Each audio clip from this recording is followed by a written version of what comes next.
Amen. I pledge allegiance to the flag of the United States of America and to the republic for which it stands, one nation, under God, indivisible, with liberty and justice for all. Thank you, Father. Okay. We do have a presentation, and it's the 2015 National Work Zone Awareness Week proclamation. Whereas National Work Zone Awareness Week was established in 1999 by the American Traffic Safety Services Association, the American Association of State Highway and Transportation Officials, and the Federal Highway Administration. And whereas the purpose is to raise public awareness of the hazards that exist for workers and motorists in roadway work zones.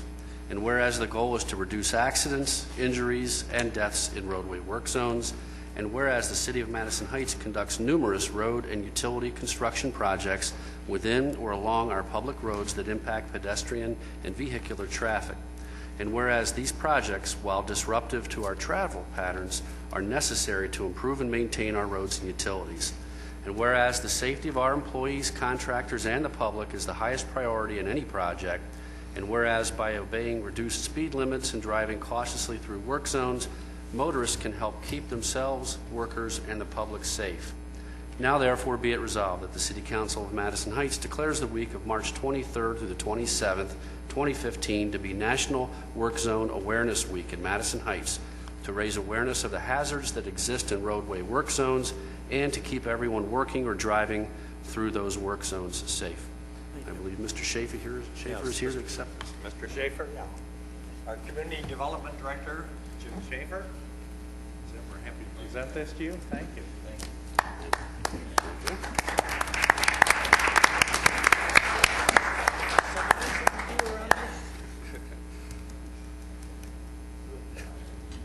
We have another presentation right now. Yeah.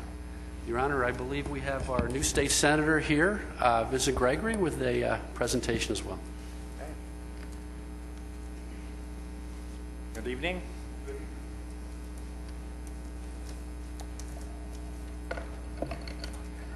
And I would say to the mayor, to the council, to the clerk, to the city administration, to the residents, thank you for the opportunity to say a few words and offer this special tribute.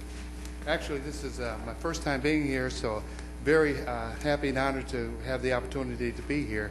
Let me just say that I have served with a couple of your representatives in the past. Former Mayor late George Suarez. I've served with George on the Oakland County Commission, and I served with Gary McGelvery on the commission a few years before getting to the legislature. So it's an honor to be here, and I look forward to working together with you. And let me just say that also, that if there's anything that I can do, currently I'm on appropriations and the Minority Vice Chair of Appropriations on appropriations. So if there's anything that I can do, certainly be more than happy to do what I can to bring some things back here to the city of Madison Heights. Thank you. So with this special tribute, that I won't read it all, but it's an honor to present it. But I would like to read just a couple paragraphs and speak to the city. Let it be known that it is a great pleasure to join with the proud citizens of the city of Madison Heights, Michigan, in celebrating the city's 60th anniversary of January 17, 2015. The residents, community leaders, and visitors can look back with pride upon the history of this fair city, which stands today as it has for 60 years, strengthened by family unity, old-fashioned American values, and hopes for the future. The Madison Heights of today is quite a contrast to its early years, as generations of positive change have visited upon the city. While the quiet, welcome appeal of this enjoyable community has remained unchanged, although auto-related manufacturing remains an important component of Madison Heights' economy, the city is quickly becoming a multifaceted economy, attracting emerging industries such as defense and aerospace industries. Over 1,300 commercial and industrial businesses are located within the city's 7.25 square miles, and over 100 major high-tech companies call Madison Heights home. Notably, the University of Michigan recently awarded and eCity's 5-star rating and best practice community for the city's economic development programs, and its future also looks bright. In special tribute, therefore, this document is signed and dedicated to commemorate the celebration of the City of Madison Heights' 60th anniversary. May city officials and citizens know of our congratulations on this notable milestone in the rich history of this community, and of our best wishes for many more happy events. So on behalf of myself, State Senator Vincent Gregory, I do want to congratulate you on 60 years, 60 well-blessed years. So Thank with you. They have been, yes.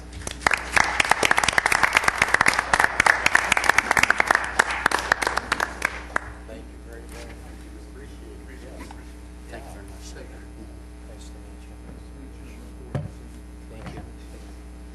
Good to see you. Thank you so much.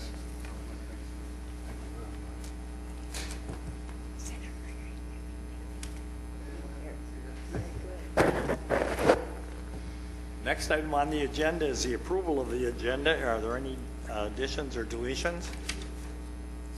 If not, then let's go to item A on the agenda, business licenses initial, and we have 2 applicants. The first is Green Garden Child Development Center, and it's the Child Care Center at 320 West 11 Mile, and number 2 is for KZ LLC, an event planning service at 28091 DeQuinder Road, Suite 204. Both applicants have met the requirements of the city, so what's the wish of council on this, please? Mr. Mayor, Mr. Clark. I'd make a motion to approve initial business license for number 1 Green Garden Child Development Center, which is a new location. Number 2, Ricassi LLC, an event planning service, and that is a new business to the city. Thank you, sir. Second? Mr. Mayor, Mr. Hartwell. I support. Thank you. Discussion? All in favor, aye. Aye. Opposed? Next item's on the agenda, business licenses temporary seasonal, business licenses non-commercial. Nothing is scheduled for this evening. So let's go to item B on the agenda, and this is a public hearing, and it's a special approval, number 1501 at 1087 East Gardenia, new parish hall and administrative building.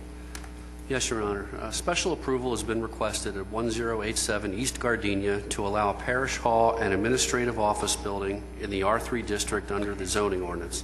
The existing church, parsonage, convent, and elementary school are all previously approved uses at this location and are not the subject of the special approval request. The applicant proposes administrative offices, meeting facilities, and funeral luncheons in the new building. No rental of the facility for weddings or social events is proposed. The proposed parking meets minimum ordinance requirements. The applicant is proposing banked parking, citing alternate hour use parking for the new building and worship facilities. The proposed bank parking meets all requirements, and the Site Plan Review Committee has approved the proposed parking design should City Council grant special approval for the proposed use. The bank parking as shown on the plan that was submitted is not proposed to be constructed. In accordance with the ordinance, it is shown to demonstrate that the site could accommodate the full number of required parking spaces. The proposed hours of operation are from 9 a.m. to 5 p.m. Monday through Friday, with periodic evenings meetings from 6 p.m. to 8 p.m. The Site Plan Review Committee has reviewed the plan, and all plan review comments have been addressed. Thank you, sir. At this time, I'm going to open the meeting to the public. Anybody wishing to address council on this request, please, would you step up to the microphone?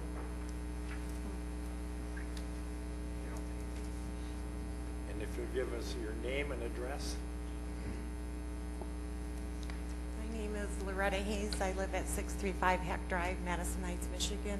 My home backyard is directly behind St. Vincent's.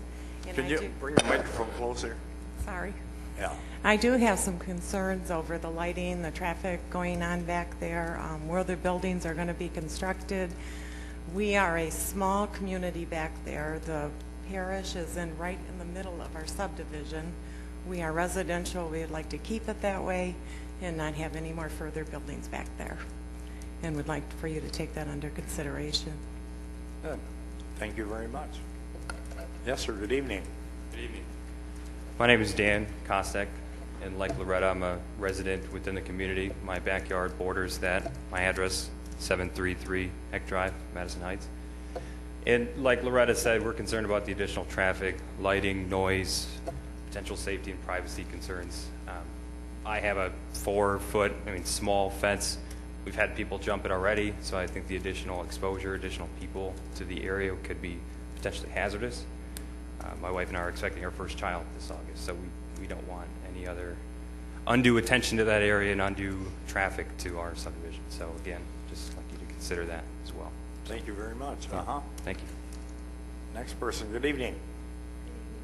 My name's Jackie Morgan. I live at 878 Vinoy Ave, and after looking at the proposed plans, I'm the house directly next to the building where they want to build the building, and I do oppose it because I have small children that live in the house. Both sides of me have small children, and we're concerned with the exposure from more people. We're already having to deal with people coming into our yard from the school that's renting from the church. Both my neighbor and I have had issues with kids coming in our property during school hours and having to go back and call the school. With the building there, we're afraid of the additional people, having more people right there next to our backyard. In addition to it, we're concerned about the house value. They've already gone down. My husband and I bought this house because it opened up into such a beautiful park. Now with this big, huge building, they just planted 2-3 trees right there next to the basketball court. And if that's where they're still planning to build the building, why did they plant new trees just to tear them back down? In addition, they have tons of room right there next to Gardenia by the convent. Why are they looking to build inside the wooded park area and not where there's no trees already? But my biggest concern, to be honest, is my small children. I have really little children, and I just don't want them near that kind of hazards, both from people and from all the construction equipment that will be there, plus the addition of the ditch that they're talking about putting right next to my property line. Okay. Thank you. Thank you.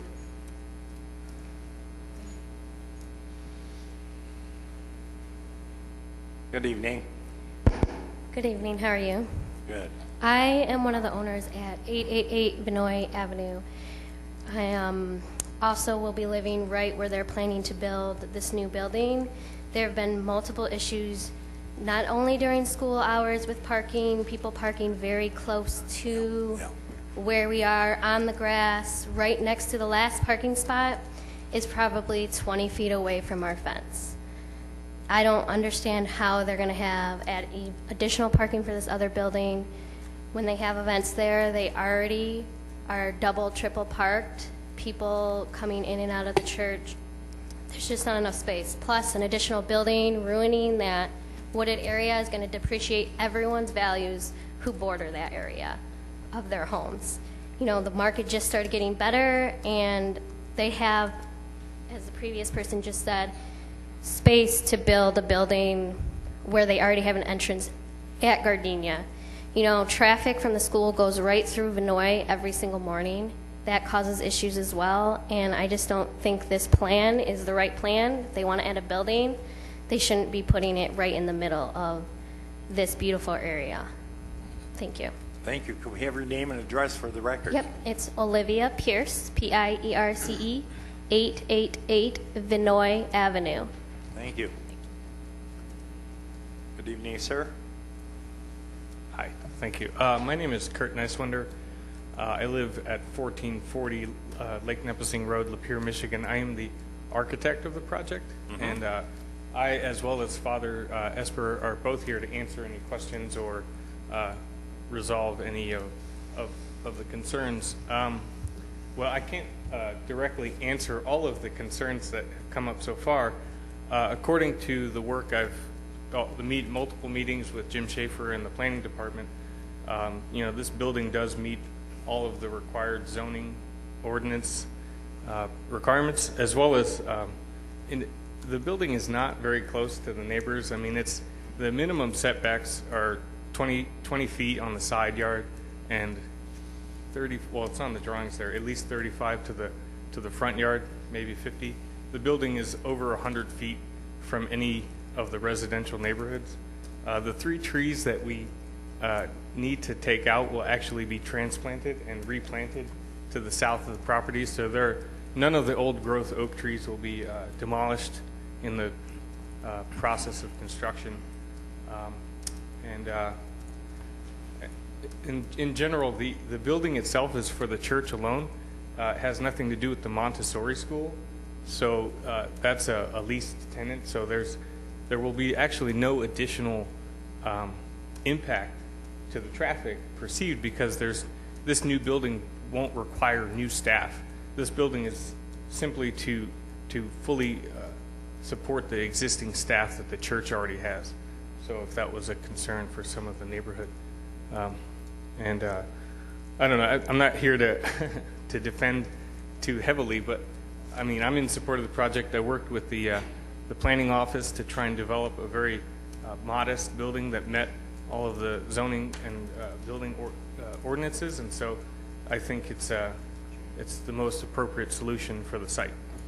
Thanks. Thank you, sir. Good evening. Good evening, Mayor and Council. My name is Tom Griffin, and I live at 581 Hecht.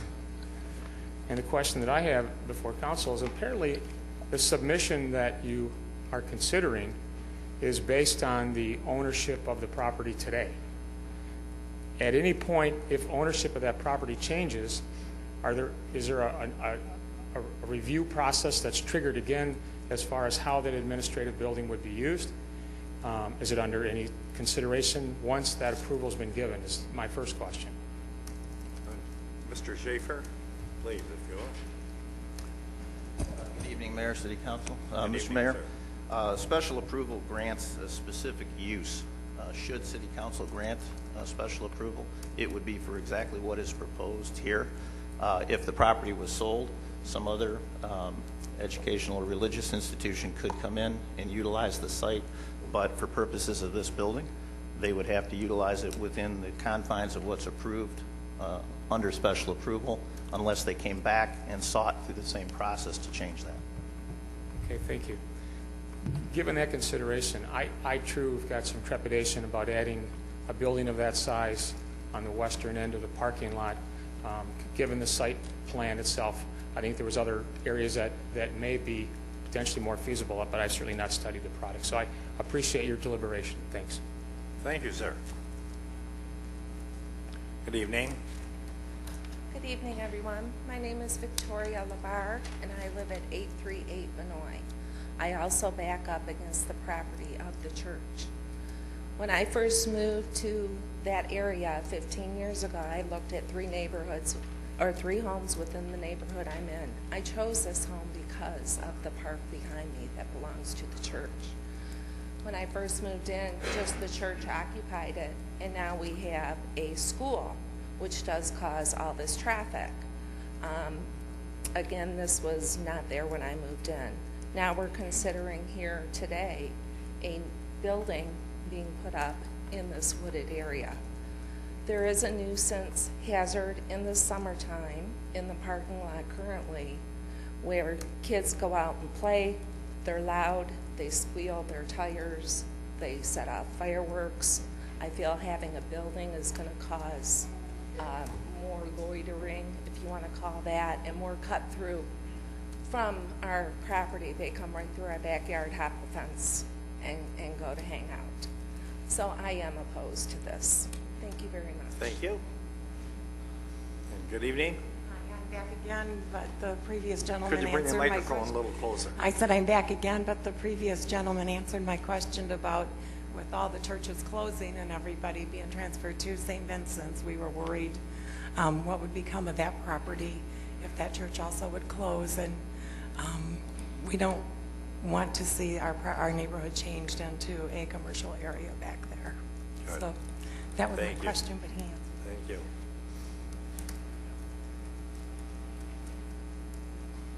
That's right. So the developer coming up here sparked some other issues that I'd like to raise. So I moved into my home it'll be almost 4 years now in September. And when we were looking for, as the woman who's been living here for 15 years, we were looking at many other homes.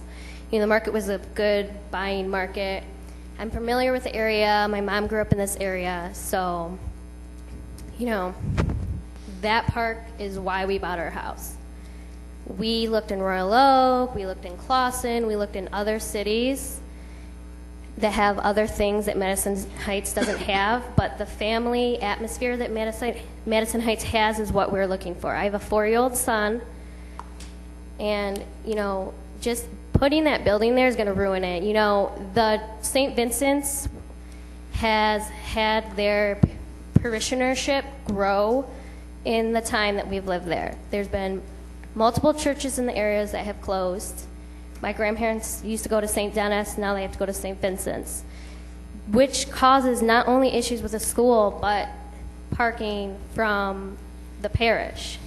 So there's just not that space there. If you're going to add this building, now they're using this school, they're using this other building. There's overflow in the parking.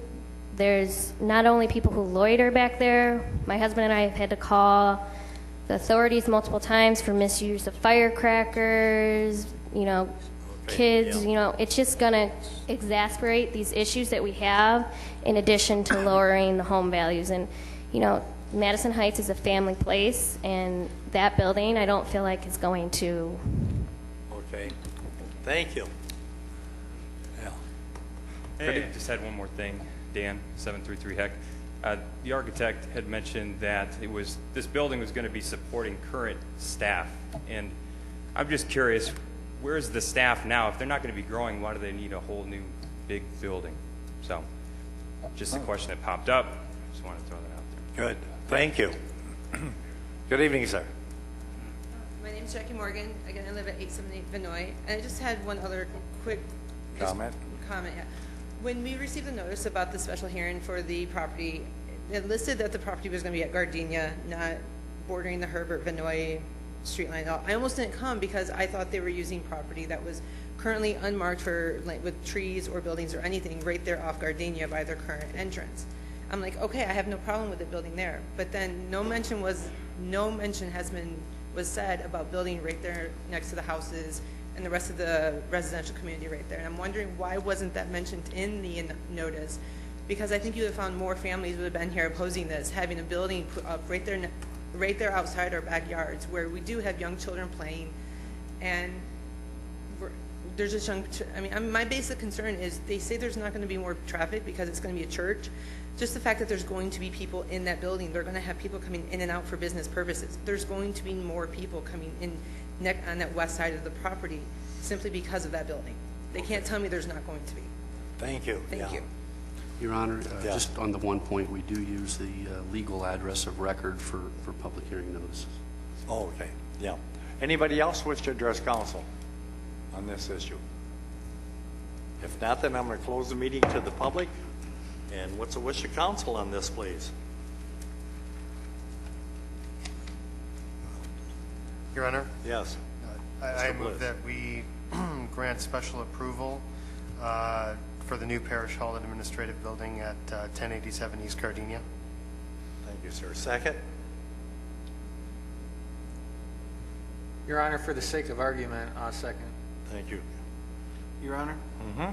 I would, I'm two minds, but I'm not unsympathetic. I don't like the idea of all that going on out my back door either. But on the other hand, the folks have the right to use their property. So what I would recommend, at least this evening, is I would ask to return it to the administrative office. Ask maybe if the church could sit down and take another look at maybe some alternate sites. If this is the site you've got to work with, then we'll deal with that. But you know, part of the commentary tonight is generated on the specific location that's being chosen, and I'm just wondering if there may be some alternates. If not, then we'll just have to deal with it. But I'd like to give it a shot to help the neighborhood out a little bit. But so I'm not sure how to do this. I guess I would move to refer this to the planning office. Well, okay, and I like that. Move to table for now. I beg your pardon? I would move to table the issue. To table it now. Do we have a second? Your Honor? Yeah. I'd like to second it, please. Your Honor, can I have discussion on the secondary motion to table? Can. I think Councilman Corbett's right. You know, this is private property, so that, I mean, the city's hands are tied to some extent on what they can develop. But there are reasons for the city to be concerned anytime there's development. And one of those concerns, especially the concern I always look at, is how does it affect the neighborhood? And that's why over the years I've objected to restaurants and bars who want outdoor seating right next to a house. I think, okay, sure, you can have outdoor seating, but if you're going to have it right next to the single family house, that disrupts the current neighborhood. So I think Councilman Corbett's right. Maybe there's something, I'm not a developer, I'm not an architect, but maybe there's something in the bag of tricks that can minimize the impact on their neighborhood. And the first thing that comes to mind is picture the western edge of Rosie's Park, right behind the bathroom building there. And there's like a 6-foot grassy dirt berm. I don't know. I'm just spitballing here, but maybe there's something to help minimize just the visual impact, or maybe the berm has to do more with sound or diverting foot traffic. I don't know. But the other concern I always have is lighting too. This is going to dramatically change those few homes immediately adjacent to it. So I wasn't sure, or I didn't read it deeply enough to see how the lighting would be affected. But that's all. Yeah, I support the idea of tabling this and maybe just taking a look to see what's out there. I don't know. That's all. Thanks for the time, Mayor. Thank you. Any other questions Mr. or Mayor, comments? yes. I go along with Mayor Pro Tem Hartwell about what type of privacy are we going to give the citizens that are right behind this, and also the lighting is very important. And I didn't see really, is this just a single-story building? That's him. Mr. Mayor? Yes, it is a single-story building. There is a Okay, I was elevation in the plans. I was sort of worried it was a 2-story about them looking in people's backyard and their windows. But I will go along with tabling this to see what type of privacy that they can offer the citizens that are right next to this. Oh, Mr. Mayor, Yes, sir. this goes to tabling because I want more information, but maybe you could explain it now. I saw some sort of concept about banked parking. Could you just define what banked parking is and how it applies to this proposal? Mr. Schaefer, please.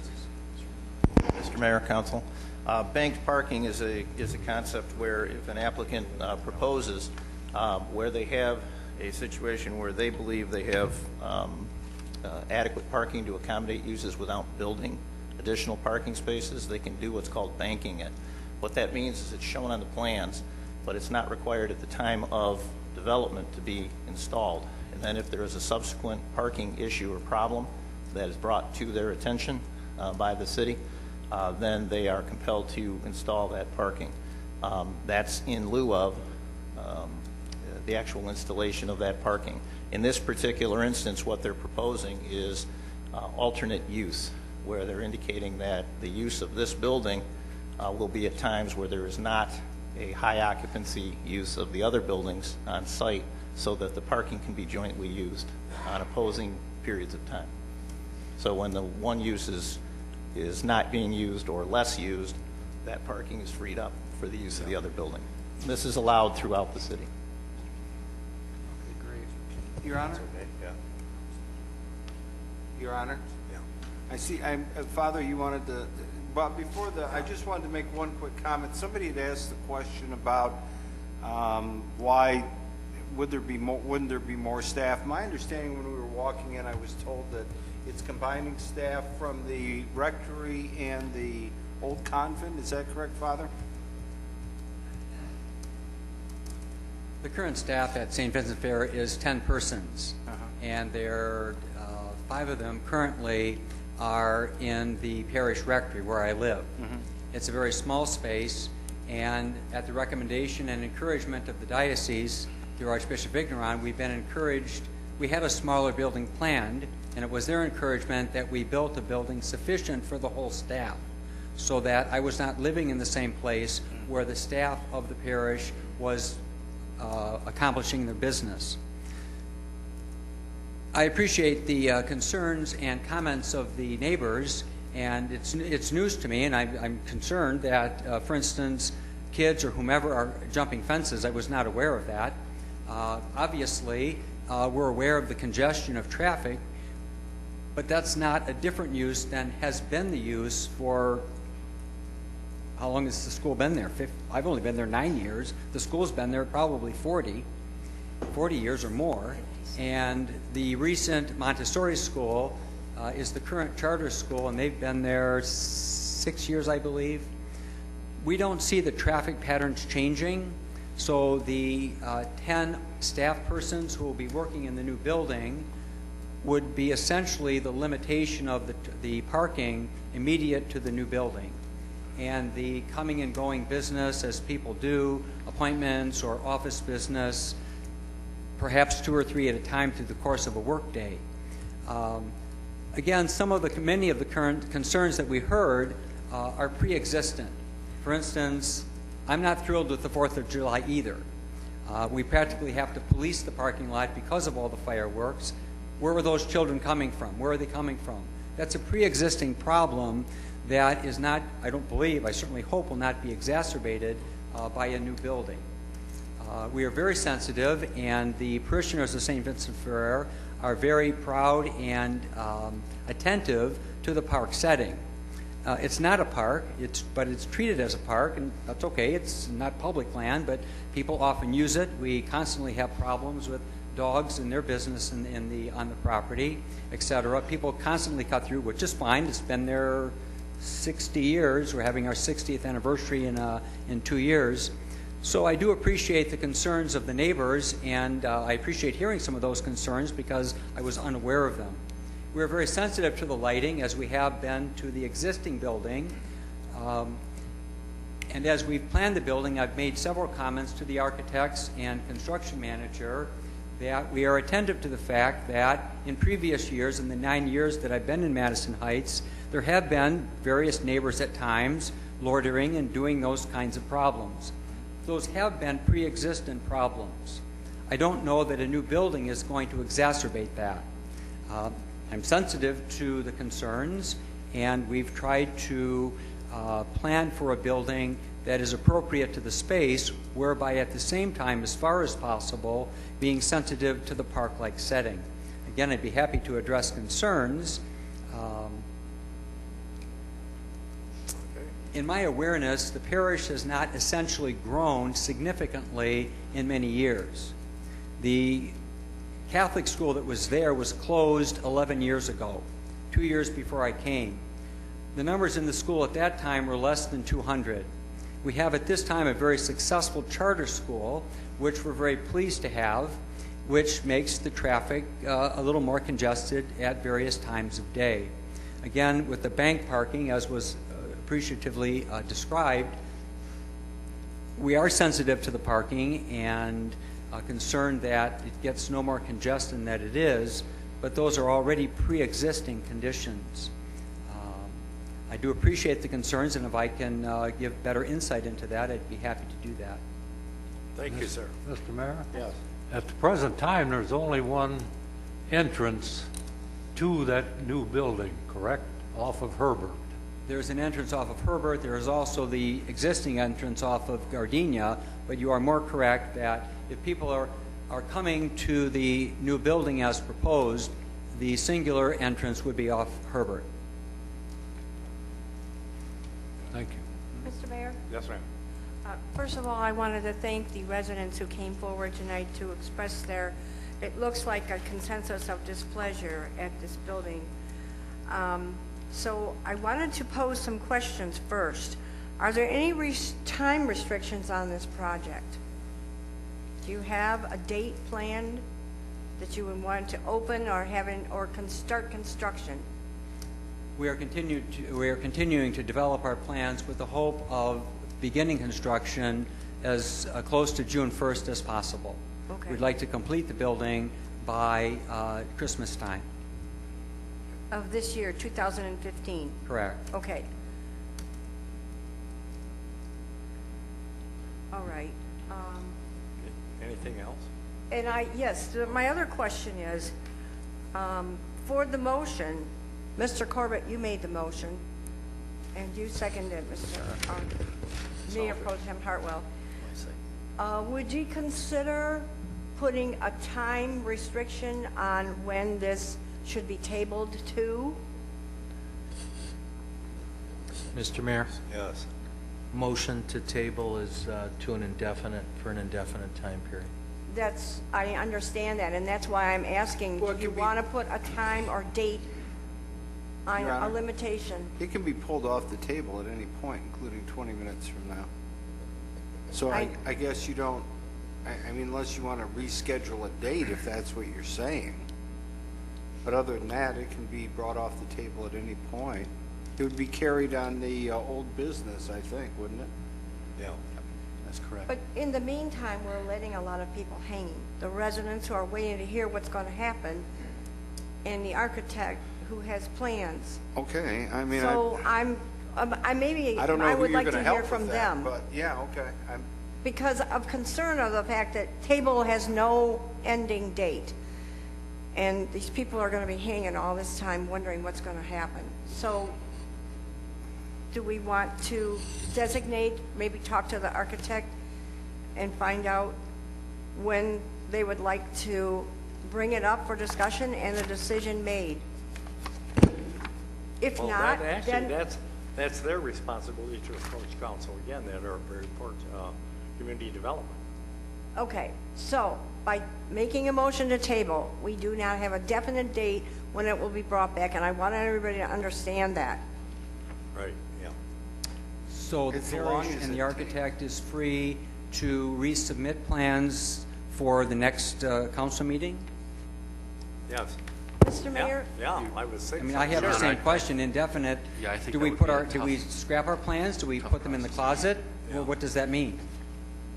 Go ahead, answer that, yeah. Your Honor, I think a two-week turnaround time on a set of plans is nigh impossible for our efficient staff. That's, plus I would think for the architect as well. Mr. Mayor? Mr. Mayor, Council, really this is a question of how quickly could the architect come in to meet with us to digest what they've heard this evening, go back, determine what their plans are, and then redraw the plans and resubmit from a time frame. I mean, from a practical standpoint, 1 week from today is when the agendas really come together for the next council meeting. I mean, to put it in blunt terms. Mr. Mayor? Yes. I have a concern. It's hard to understand the way this building would be used, and it's hard for, I think, the residents to understand. Is it possible for the architect to provide us, when he comes back, with an architectural rendering so that we can see it in our minds? And I think it would help the residents if they can see what it proposes to be look like. You're talking architectural, also a site plan? An architectural rendering, all we have right now in front of us is an aerial drawing, a map. Site plan, yeah. Mr. Mayor, also, what type of privacy, and can they put the privacy in before they start on the building? Your Honor? Yes. Can I address the fact that whether we're, to table it, yes, it's indefinite. Council's not making a decision, yes or no. We all agree the church is a really good neighbor and friend of the city, and we've listened to the neighbors, but the city's not acting today. And so this property owner, they have their rights under the law. They can push things however they want. They can approach the city with their representatives and offer new ideas. That's fine, but I will accept the idea of it indefinitely being in limbo. And our staff can always make recommendations back to council, whether that's in 2 weeks, 4 weeks, 6 weeks, 8 weeks, but I'm okay with just pushing back and saying, I don't want to think about it. And then the experts can come up with something, and if there's another plan, staff can make another proposal to council. But I don't think I would not want to set a deadline. Okay. Your Honor? Yes. I guess the point is that how soon, it's really up to you guys. If you're able to get together with staff and you're ready a week from now with something, and even if it's a sorry, council, this is what we're sticking with. But I've got no problem with the manager's office just reporting back to us it's ready to come off the table. On the other hand, if you've got some ideas, it's really up to you. But I mean, the only caveat there is I wanted to make sure that the neighbors would have a chance to see what's going on. But that's the best I can do you for. It's in your court, whatever you think you're ready to Your Honor? push it forward. If I'm not mistaken, I think I was the one that seconded the motion. Yeah. And I concur with Councilman Corbett. Any other discussion? Mr. Mayor? Yes. Have the residents, especially the ones that are here tonight, have they had a chance to look at the information that has been given to us? And I apologize, because there is a rendering here. Mr. Mayor. Mr. Have Mayor. they had an opportunity to look at it? I'm just wondering if... Mr. Mayor, Mr. the Schaefer, public hearing notice that goes out always invites folks to either call the office or to come in and take a look. We'd be happy to make copies of anything that's submitted. It's all public record. And All right. one phone call regarding this project was the only contact that we received. But anyone who wishes at any point in time can come on in and take a look at the plans that are submitted. Mr. Mayor? Yes. I think that might help them see if they could visualize on paper what the proposed plans are. There may be new agreements made or solutions made that they could live with. That's what I would, so I'm favoring the tabling motion. Your Honor? Yes. Just, Ben Wait a was minute, talking. Jim wanted to say Oh, something. No, I was just going to say, Ben, and I have no problem with whenever the Development Department reports to you that, you know, that they've met and they're ready. I have no problem with you recommending on the agenda that the council consider taking it off. Okay, yeah. At Just- whatever point, whether just it's a for week or council's 3 benefit. weeks or whatever. I want to try and move it along because, you know, obviously if there's a way to work this out, I want to help you guys meet the deadline, but it's the best. Okay. Any other comments or questions? Your Honor? Yes, sir. The one thing that I think might help frame the discussion, whether we're going into tabling or not, might be to hear why that location was particularly picked for the building. Maybe Father Esper, you and the architect could elaborate on why we chose that location.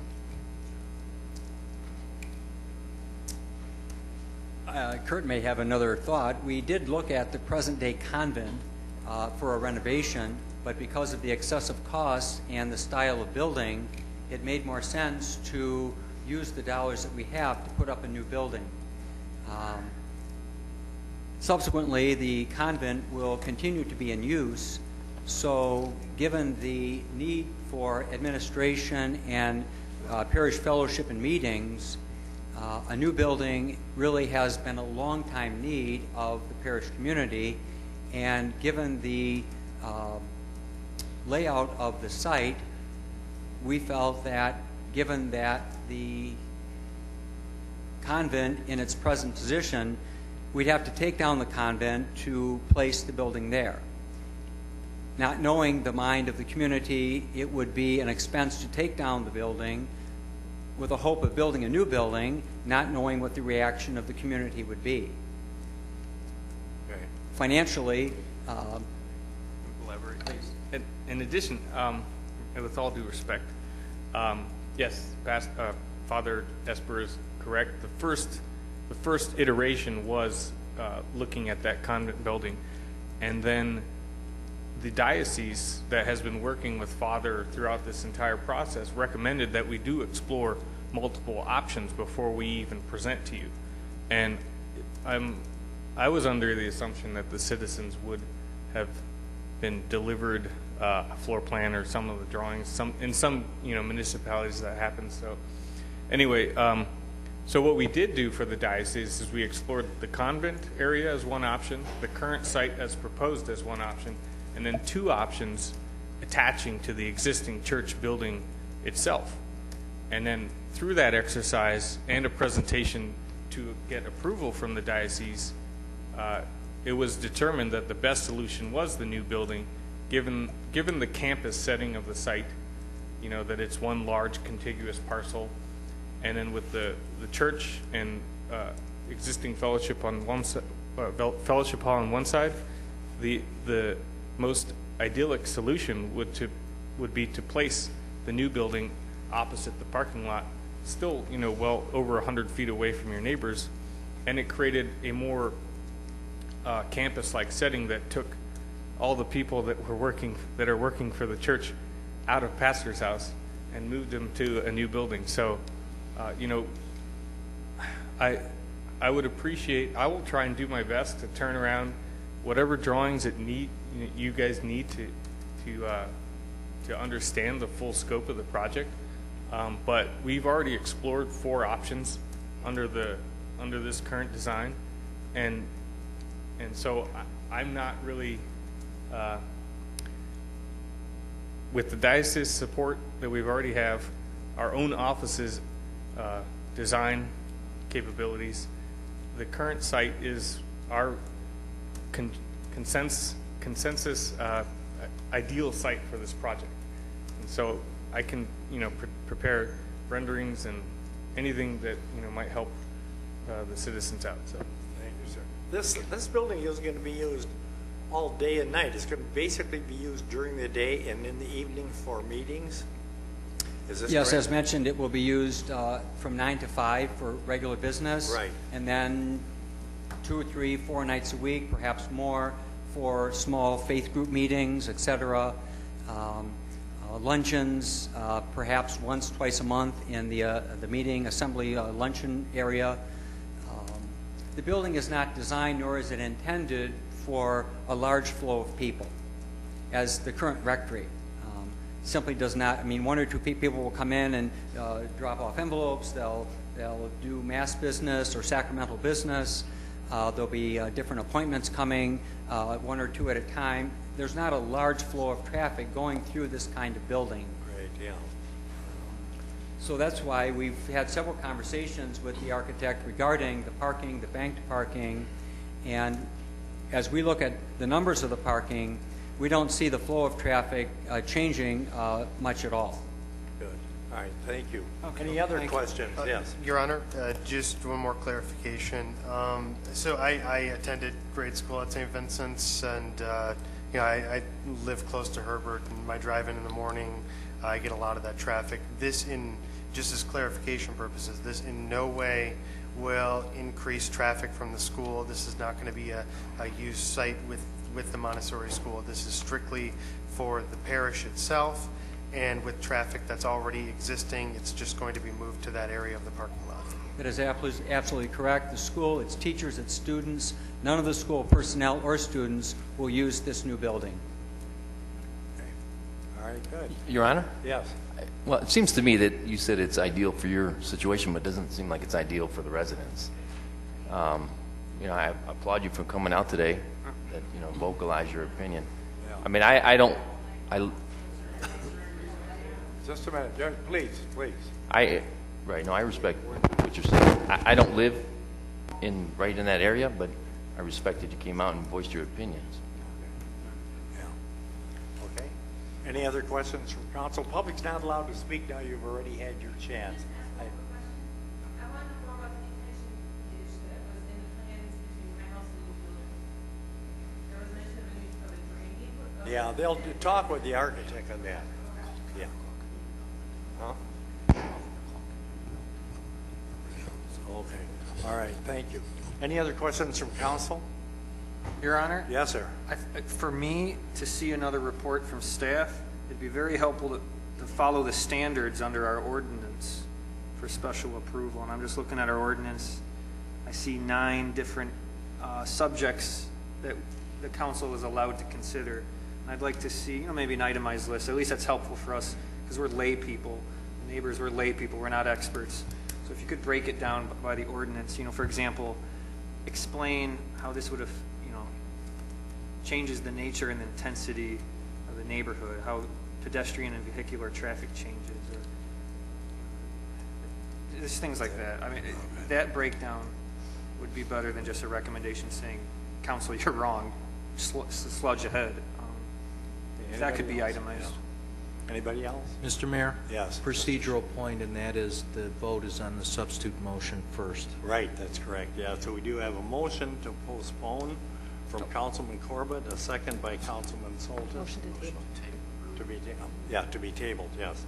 All in favor? Aye. Aye. Opposed? I am. Thank you. Next item, thank you, gentlemen, ladies and gentlemen. The next item on the agenda is reports on agenda of interest to parties in the audience.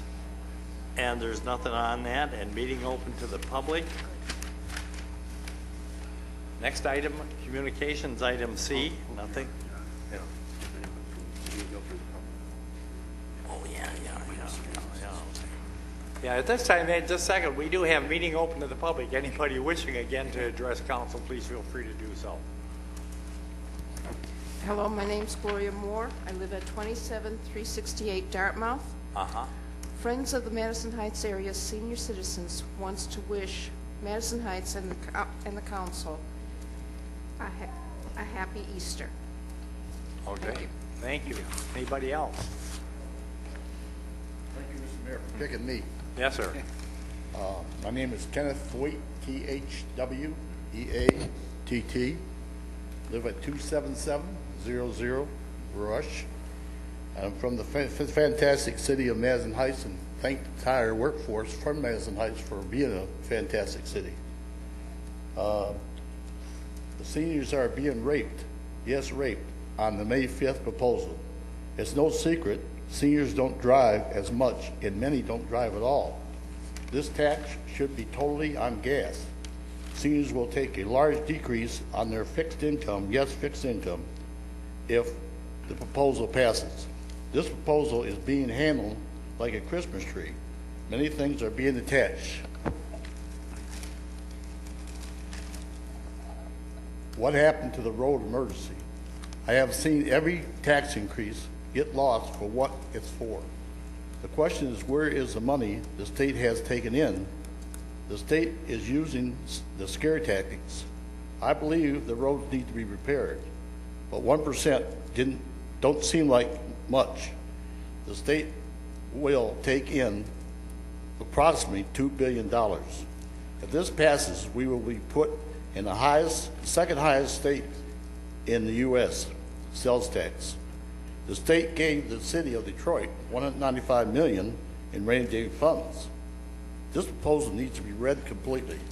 I don't understand why the state all of a sudden realizes that it's an emergency to get this sales tax, and they only left one avenue to go through. They should have had a plan B if they decide to do it. So they sort of put the pressure on the people. And I have, if the mayor will allow me, you're the mayor? Yeah. Okay, if you'll allow me, I'd like to say a couple other things. Okay. I'm not going to be there long. All right. I'd like to comment about Mr. Clark. I met Mr. Clark 43 years ago in the city of Hazel Park. Mr. Clark is a benefit to any city. He doesn't just talk, he puts his words into action and reaches out to help people. I feel so strongly about his action to help that I believe it would be a sin if the city didn't honor him and name a day for him. Oh, good. All right. And I'd like to say something since I'm here, because they don't come very often. Is that okay, Mr. Mayor? Yeah. Okay, I want to pay it forward. I'm Okay. going to let you pay it forward for me, and I'll talk to Yeah, you. all right. Yeah. Fire department. My wife lost her use of her legs twice in a week. And being a certified fireman and certified police officer, I can relate with you guys. They were very professional and very helpful. Without the fire department helping pick her up, not even I couldn't get her up. Yeah. I'd been lost. So we have to give the attaboy to the fire department for their professionalism, helpful, and know that when you need them, they're there. Good. Thank Thank you, you. Mr. Mayor. Thanks, Ken. Item C, anybody else? Okay. Good evening. Hi. I'll be quick. My name is Erica Tank. I live at 2931 Inman Street in Ferndale. I'm actually here on behalf of Green Garden Child Development Center. I'm the owner of the Child Development Center that you approved the business license for tonight. This is actually our second location within the city of Madison Heights. We currently operate at 380 West 11 Mile. The new address is at 320, which is going to allow us to open up an additional classroom for infants.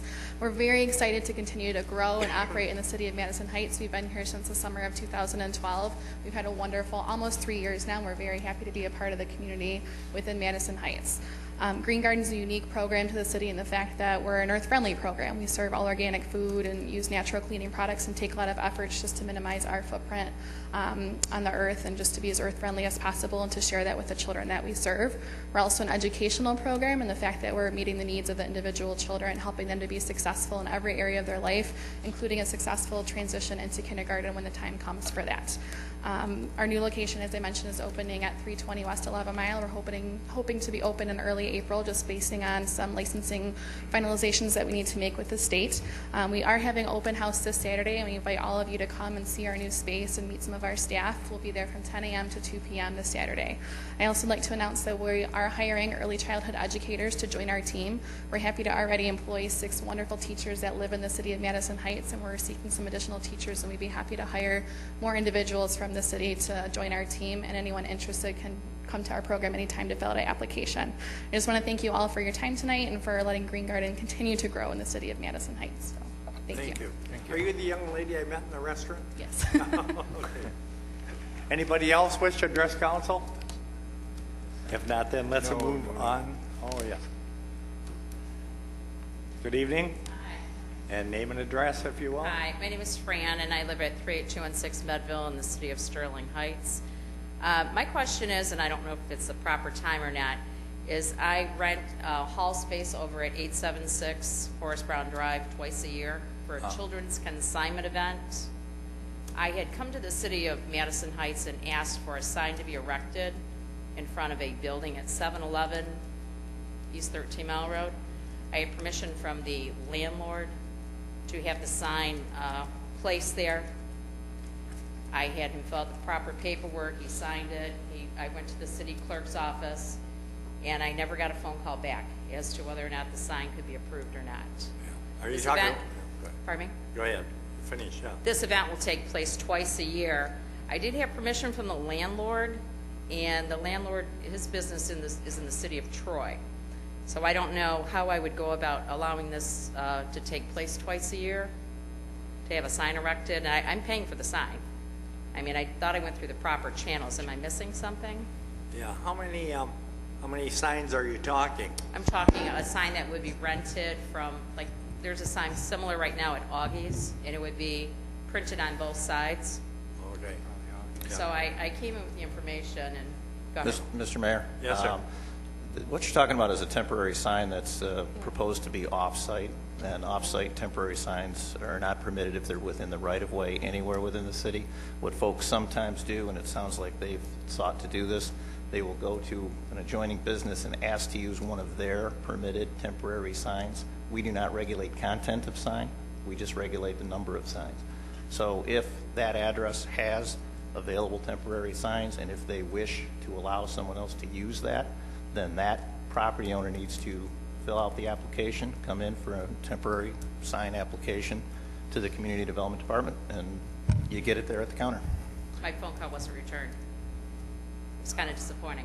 I've never, with And temporary I- signs, ma'am, we do temporary signs all day long, and that's nothing unusual at all. In fact, that's a fairly typical request for those folks. Your Honor? Yes, sir. Just a quick question as an alternate. What is that we allow now? We did, I know, over at Augie's, remember they were allowed so many, what was that? We added one, you're allowed 3 temporary signs per year.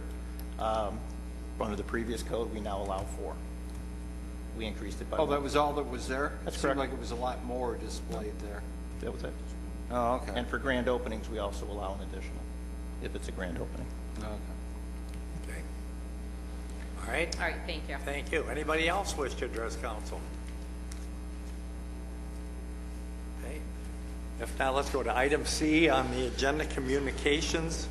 Nothing is scheduled for this evening. Likewise, item D, reports. And item E, items for future public hearing, nothing is scheduled, so let's go to item F on the agenda, and it's items for future public hearings. I'm sorry, bid awards purchases. And we do have 5 on these. So first one is number 1, it's a purchasing coordinator, and it's a fire marshal vehicle replacement. Staff and I request the council approve the purchase of a 2015 GMC Sierra 2500 from Red Holman Buick GMC through the Oakland County Cooperative Purchasing Program at a unit cost of $28,289. Funds are budgeted and available for this scheduled replacement. What's the wish of council on this, please? Mr. Mayor, Mr. Clark. I'd make a motion to approve the purchase of a 2015 GMC Sierra 2500 from Red Holman Buick GMC through the Oakland County Cooperative Purchasing Program at a unit cost of $28,289. Thank you, sir. Second? Your Honor. Mr. Corbett. Support, sir. Discussion? All in favor, aye? Aye. Opposed? Item number 2, bid awards purchasing coordinator, and this is a fire department attack hose. A recent inspection of the department's hose inventory revealed that the Frontline Attack Fire Hose, which is non-threaded, doesn't meet the National Fire Protection Agency, or NFPA, standard requiring a threaded coupling. In addition, much of the department's reserve hose is over 23 years old, which is well beyond the NFPA's recommended 10-year maximum service life. So accordingly, on January 26th, the city issued an invitation to bid through the Mitten online purchasing network, and 4 bids were opened on February 12th. Staff and I recommend the council award the purchase of the fire department attack hose to the lowest responsible bidder, Apollo Fire Equipment, in a total amount of $25,325, and funds are available in the department's current year budget for this purchase. Thank you, sir. Can we have a motion on this, please? Mr. Mayor, Mrs. Scott? I move for council to award the purchase of fire department attack hose to the lowest responsible bidder, Apollo Fire Equipment, in the total amount of $25,325. Thank you. Second? Mr. Mayor. Mr. Corbett? Support. Discussion? All in favor, aye? Aye. Opposed? Next item is item 3, purchasing coordinator, and this is a community development block grant, funded yard services and lawn service. On March 13th, 5 bids were opened for CDBG, or Community Development Block Grant, funded lawn service. Staff and I recommend the council award the contract for home chore, mowing, and lawn maintenance to the lowest responsible bidder, Gratiot Landscaping, at a unit price of $13.50 per lot, and to authorize the city to proceed to the next lowest bidders should the contract with Gratiot be canceled due to non-performance or other issues. We would note that the lawn maintenance references for Gratiot were all satisfactory, and the budget amount is not to exceed $15,000, and that's per the CDBG program year. Okay. Motion? Mr. Mayor, Mr. Clark? I'd make a motion to award the contract for home chore mowing and lawn maintenance to the lowest responsible bidder, Gratiot Landscaping, at the unit price of $13.50 per lot. Should the bidders authorize the city to proceed to the next lowest bidders should the contract with Gratiot be canceled due to non-performance or other issues, and the budgeted amount is not to exceed $15,000. Thank you, sir. Second? Your Honor. Mr. Mayor, Mrs. Scott? second. Discussion? All in favor, aye? Aye. Opposed? Item number 4 under purchasing. It's the code enforcement, weed mowing, and debris removal. On March 16th, 7 bids were opened for code enforcement, weed mowing, and debris removal. Staff and I recommend that council award the bid to the lowest responsible bidder, Gratiot Landscaping, for a 1-year contract at the specified unit rates, with an option to extend on a year-to-year basis thereafter upon written agreement of the parties. As part of this motion, we would also request that the motion include authorization to proceed with the next lowest bidders in the event that the contract with Gratiot Landscaping is canceled due to non-performance or other issues, and funds are budgeted and available for this contract. Another motion, please? Mr. Mayor. Mr. Corbett? Sir, I move that the council concur with the recommendation of staff and award a bid to Gratiot Landscaping for the weed mowing and debris removal. And further authorize staff to go to the next responsible low bidder should the first fail to perform adequately. Thank you. Second? Mr. Mayor? Mrs. Scott? Second. Discussion? Your Honor? Yes, sir. I don't think it needs to be said. You guys are on top of it anyway, but remember a couple of years ago, was it landscaping or was it grass cutting where you all of a sudden had a problem finding somebody to show up? Remember that? Yeah, it was grass cutting, wasn't it? Grass cutting, and that. Yeah, this is one thing you'd want to pull the trigger on pretty quickly if you begin to have issues, especially during the summer. So, but it's worked out pretty good the last couple of years, so good work. Thank you. Any other discussion? And, for the contract then, Councilman Corbett, second by Councilwoman Scott, all in favor, aye? Aye. Opposed? And item number 5, Information Technology Storage Area Network. Shortly after assuming responsibility as the city's new IT provider, BPI conducted a review of the city's current systems and issues to be addressed.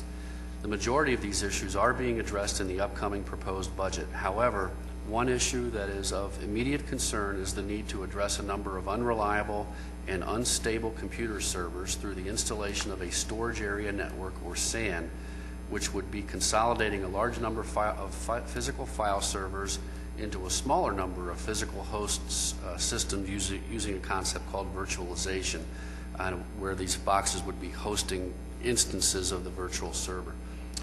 To address this issue, the city issued an invitation to bid through the Mitten online purchasing network. Of the 4 responses received, 2 of the bids were disqualified for not properly completing the bid requirements. Staff, BPI, and I recommend that Council award the purchase to the lowest responsible bidder, Data Strategy of Troy, in a total amount of $12,000. And we would note that this is a critical update, and we will be proposing a budget amendment to handle this purchase at the fiscal year end. Okay, who's going to make a motion on this, please? Your Honor. Mr. Bliss. I move that we award the IT storage area network equipment bid to Data Strategy of Troy in an amount not to exceed $12,000. Thank you, sir. Second? Mr. Mayor? Mrs. Scott. Second. Discussion? Your Honor? Yes, sir. Just one quick note. This is an on-premise solution. In future years, it might make sense to have a cloud storage. At this time, our current bandwidth does not support that. And so I would just like the office to have staff prepare plans as we go to replace this equipment after it's off of maintenance in 3 years. It'll probably be cost effective for us to move to cloud storage, so we should be making plans for that now before the equipment goes off of service. Thank you, sir. And for any other?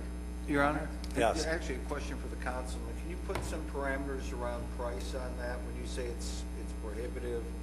And I don't mean to put you on the spot when we've got other folks available that we can put on the spot, but yeah, I always get nervous when you have stuff on site. So it's my understanding, and perhaps BPI could expand on it.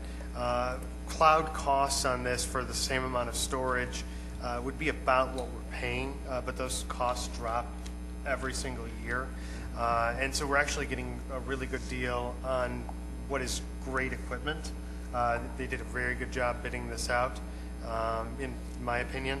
But in 3 years, when this goes off of maintenance, the cost for cloud storage, as it keeps trending down and down as more competitors get into the space, particularly when you take into account the amount for servicing, it's going to be cost prohibitive to buy and maintain on-site hardware likely in 3 years. So we have 3 years of maintenance and service included in this. In my opinion, it's a good buy right now, but staff really needs to be looking into the direction of this storage in 3-4 years when this is off of maintenance. Thank you. Okay, anybody else? Your Honor, well, Yes. just one point of clarification, and James Blackburn's here, and I'll defer to his expertise, but in evaluating the cloud versus on-site, I do think we need to take into account the applications that are being hosted. For example, one of the critical applications is BS&A, which hosts financial, utility billing, assessing, permits, inspections, licensing, one of our core applications. And I don't know that cloud storage is a possibility. It may be, but for BS&A at this time. Yes, Mayor, council people, comparing on-site storage to cloud storage is a viable alternative. But we have to take into consideration a number of things. So, for example, we take into consideration the cost of having it locally or in the cloud. We also take a look at total cost of ownership. So there's the purchase cost, but then also what is it going to cost us to maintain this over the next 3 to 5 years? And then also performance. So we're hosting a number of critical applications for the city, such as the BS&A core financials, voter registration, HR records. So this critical information has to be encompassed in some type of disaster recovery plan. And then we have to take a look at bandwidth. How quickly do we need to access that information? So, for example, our storage area networks, which if you look at it, it's a big metal box that sits down in the server room. We have a number of host servers that will be hosting a number of guest servers, all accessing this at the same time. So that puts a tremendous amount of bandwidth requirements on the storage area network. So in 36 months, when this starts coming out of normal maintenance mode, we should take a look at what alternatives do we have at that time. Your Honor? Yeah. I'm sorry, did I cut somebody off? Okay. No. I just a question. Where are we at though with the state of security on that? It's an evolving. You know, the crooks get good, the good guys try to catch up. And actually, we're at the 4th stage of a 6-stage evaluation process for securing the information systems.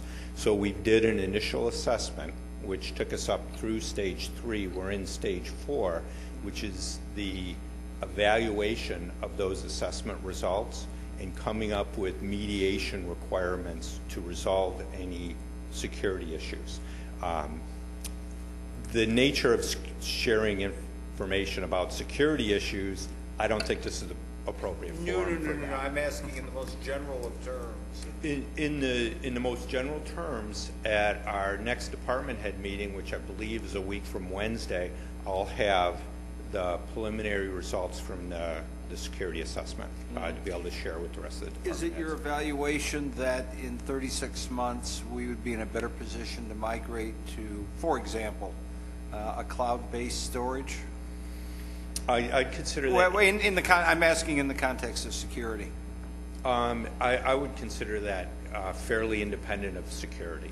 Oh, really? Yes. I would look at them as their own merits, simply because security is so all-encompassing of managing the information systems and keeping the data secure, keeping the bad guys out, keeping the system reliable. Cloud storage would be a subcomponent of our security plan. Okay. Thank you. Any other questions or comments for the gentleman?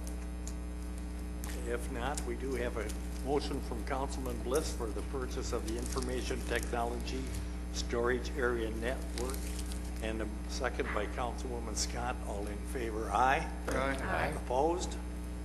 Item G on the agenda, ordinances. Nothing is scheduled for this evening, so could we have approval of the minutes of number 1 special council meeting of March 9th and the regular council meeting on March 9th, 2015?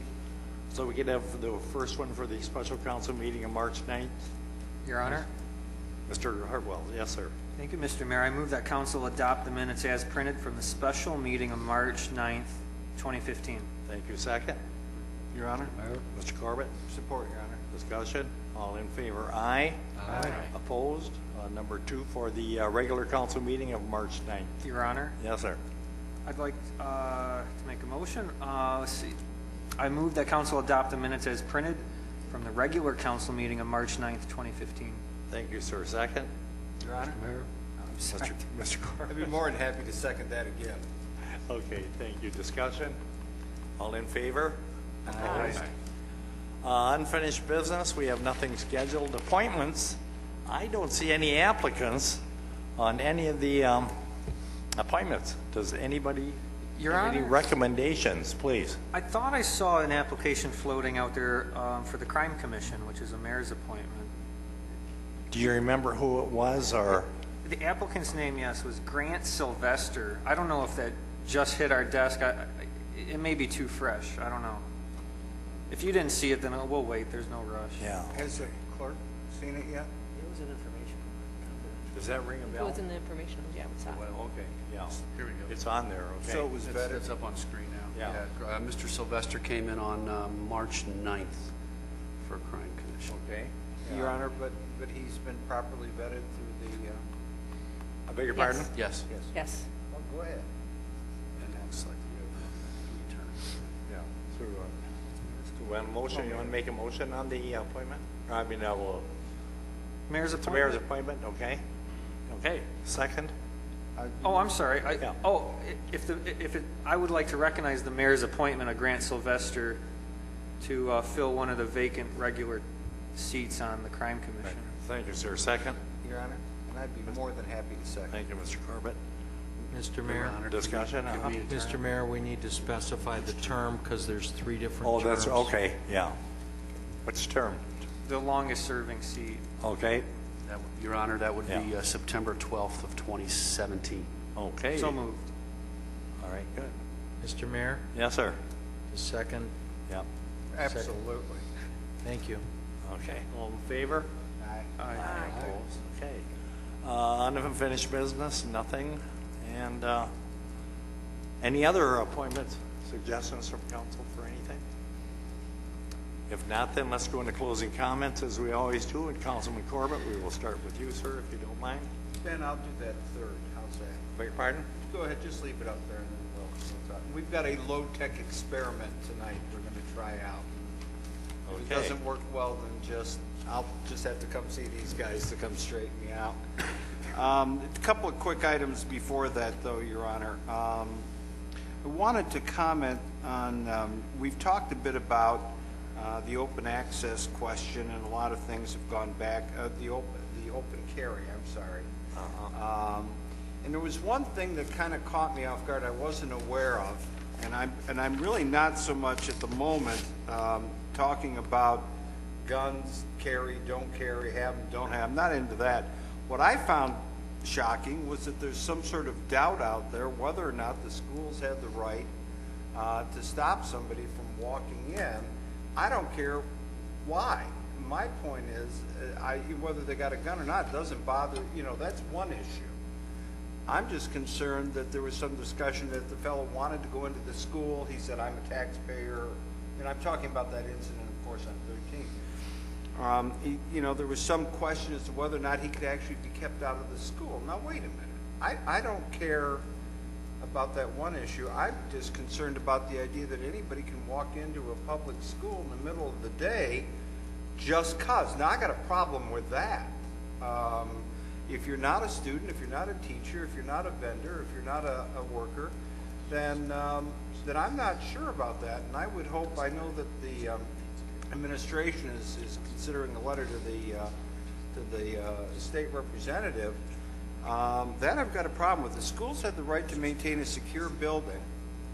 And if somebody wants to go in because they're a taxpayer and see what's going on in the schools, then there should be a method, I guess, for that, for tours of the school or whatever is appropriate.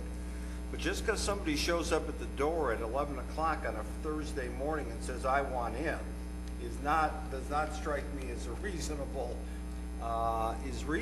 So I would hope that at least the schools are empowered to secure. We can have that other discussion anytime you want. I just don't like the idea of anybody walking into school off the street. That I've got a problem. I think the schools are locked. They're locked, but there was some question, though, whether or not if he had, there was question, I've read at least a half a dozen places, that he may have had the right to come in and say, look, I'm a citizen, I'm a taxpayer, I want to come in and see the building. Yeah. or whatever. Yeah, but I mean, like the building's locked, so the... And I don't care what he's carrying. I don't care about that. I'm Yeah. caring about a strange fellow walking into a school in the middle of the day. That's not reasonable. We have gone too far at that point, Your Honor. And I think the schools have the right to maintain a secure facility. Somebody wants to check up and make sure their tax money is being spent right, then fine. There's got to be a way to allow that. But at 11 o'clock, you're not disturbing my kid's class, and that's just how it is, to pursue whatever it is you want to do. What was brought up in the discussion this evening about people being able to see the plans for, for example, developments like the St. Vincent's and so on. It seems to me that that would be a fairly simple fix, easy for me to say, because I'm not the one who's got to do it. But it would seem like they've got what do they call those shortened URLs? You can get, like instead of like a really long one, they can give you do you know what I'm talking about? A Google. Anyway, the point being is that you can fit that comfortably on a postcard. It's like maybe a dozen letters or something, a shortened URL, and maybe be able to point people towards the online agendas, so that if you're sending out, the postcards to people about the development, that they can type in the URL, the short version of it, and then just access it offline. I know Google has a version of it. I think Yahoo used to, something like that. Councilman, you referring to the packet overall, or just the... Well, whatever, it's at least the renderings or whatever. I mean, we have a public...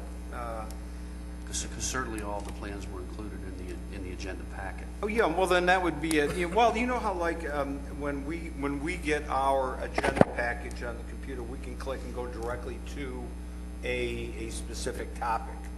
Well, you could do that, I would think, for let's say, the St. Vincent development or project.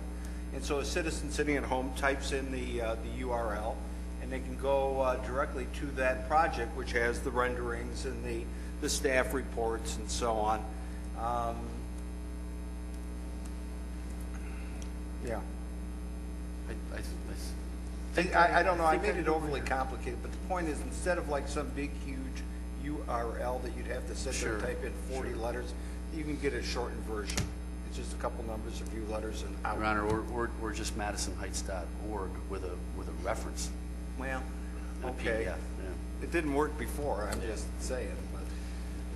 But a couple of weeks ago, I had an opportunity to sit down with Representative Townsend and a couple members of our staff and a couple members of his staff. The topic was actually I-75 development and possible what land would be needed and so on. And I found out something very interesting I kind of wanted to pass along. This is the low-tech experiment here. I don't know how it's going to work. But it was interesting that one of the principal portions of the project, you would think it's I-75 is the whole point of it.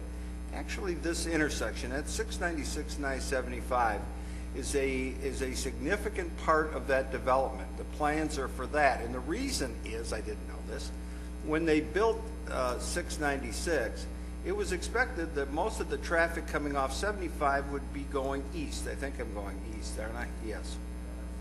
That's Wait, north but south. oh, I'm sorry.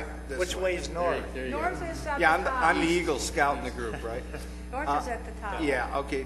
Most of the traffic would be coming off and going this way, east. They could never imagine a time when most of the traffic would be going west, going out towards Farmington and New Hudson. And in my lifetime, New Hudson and Kensington has gone from being 20 miles past nowhere to now just another suburb of Detroit. And the point of all of this is the whole project was supposed to be to expand 75 to move people north and south, which drives me a little bit crazy because the city of Madison Heights is going to have to pay a lot of money for the privilege of hosting that work. The people, though, that this part of the project was done for, going that way west, for example, the New Hudsons in the Kensington area, are not going to have to pay a dime on that work. You know, you have to look at the map, but if that community does not have 696 bisecting it or touching it or whatever, they're off the hook. Much the same thing going north, the Waterfords, I don't know, the Clarksons and so on, will not be required to contribute towards the 75 expansion. Going the other way, for example, Warren, probably not either.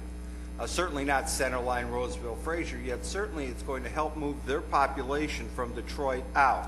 So this is just my, you know, my current thing that's driving me crazy is the way that we're paying for highways. You know, even before you get to the issues of environment and mass transit and all of that, yeah, we're paying for expressways in you know, the 21st century based on a model that made sense 50, 60 years ago when, you know, the end of the world was Madison Heights.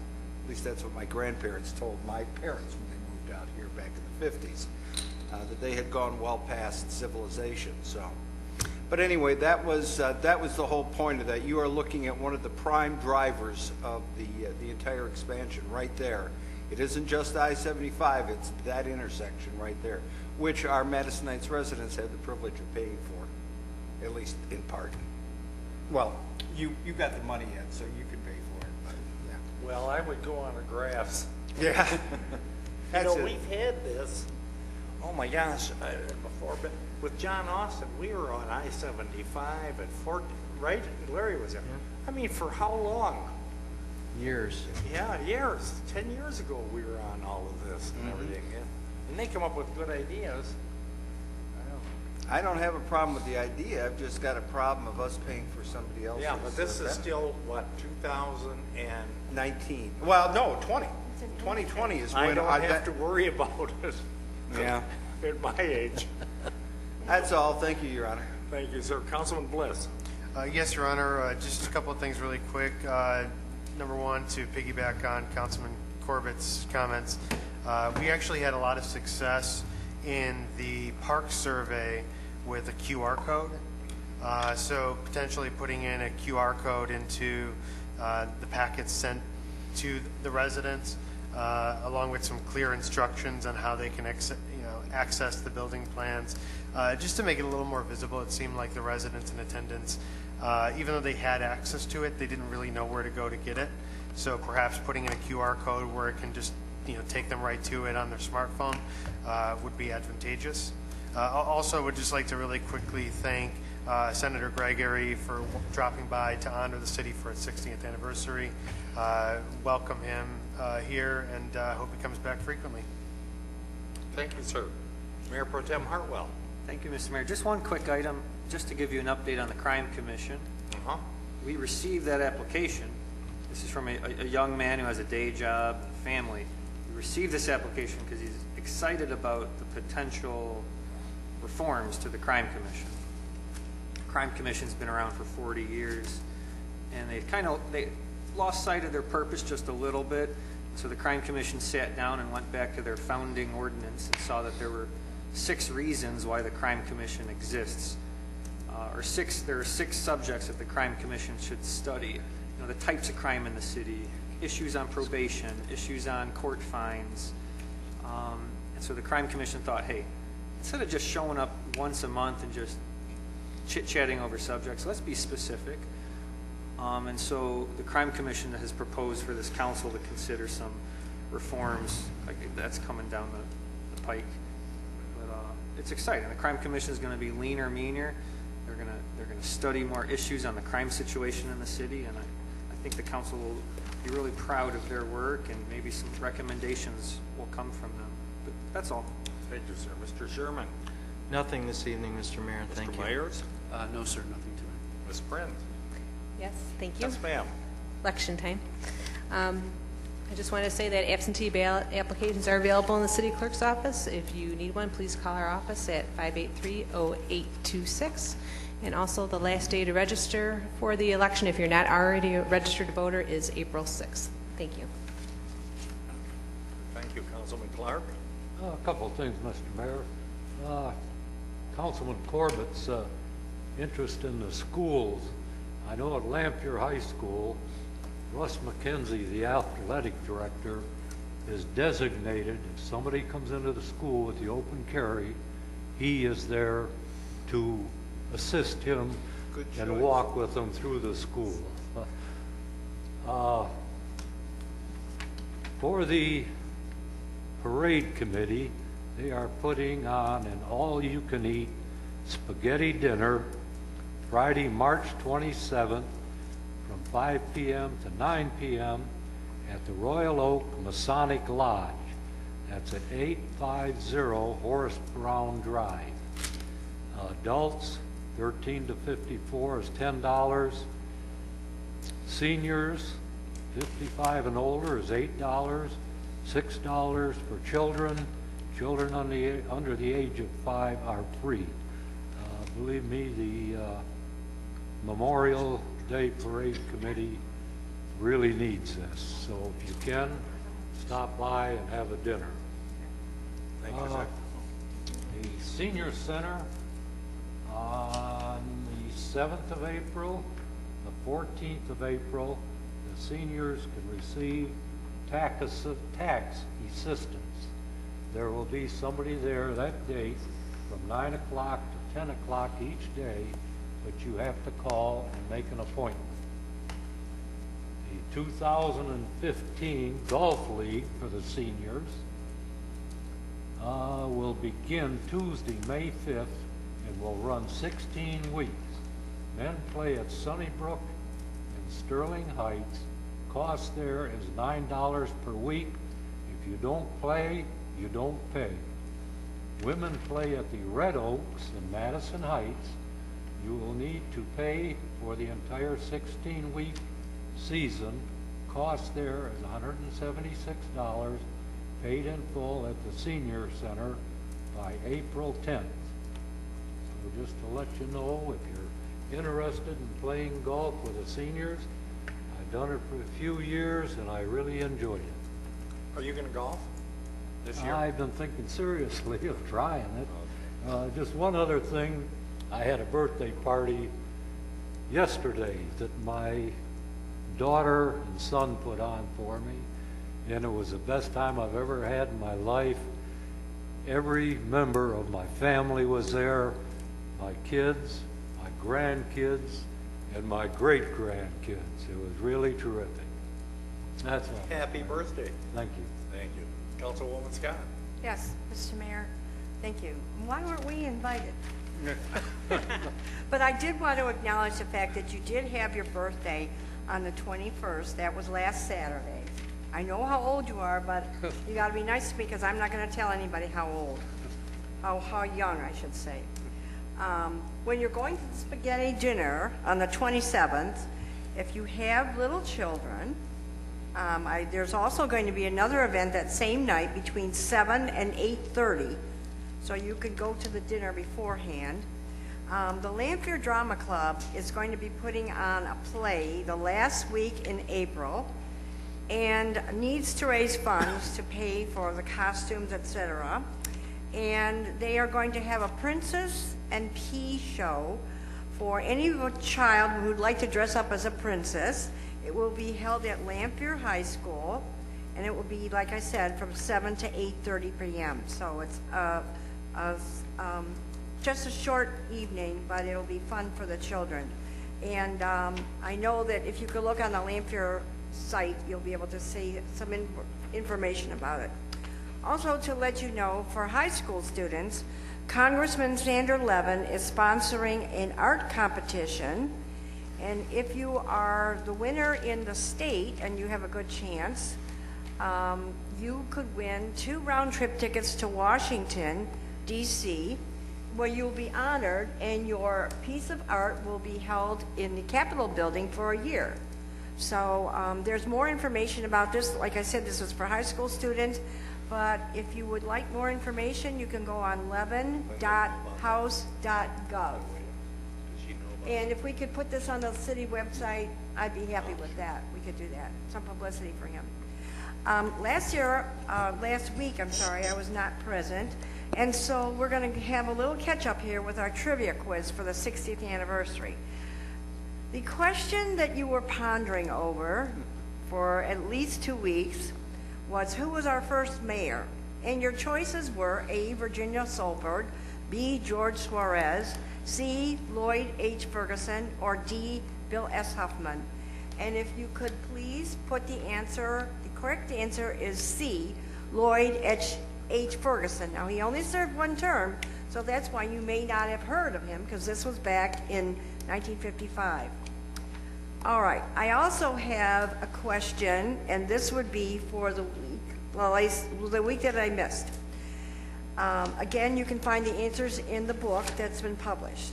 The question is, what cover-up, and that's in quotation marks, began in January of 1962 and ended on January 11th, 1973?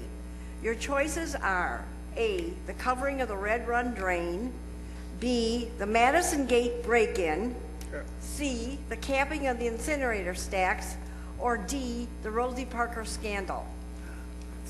All right, so you need to answer that one. That was for 2 weeks ago. The next question I have...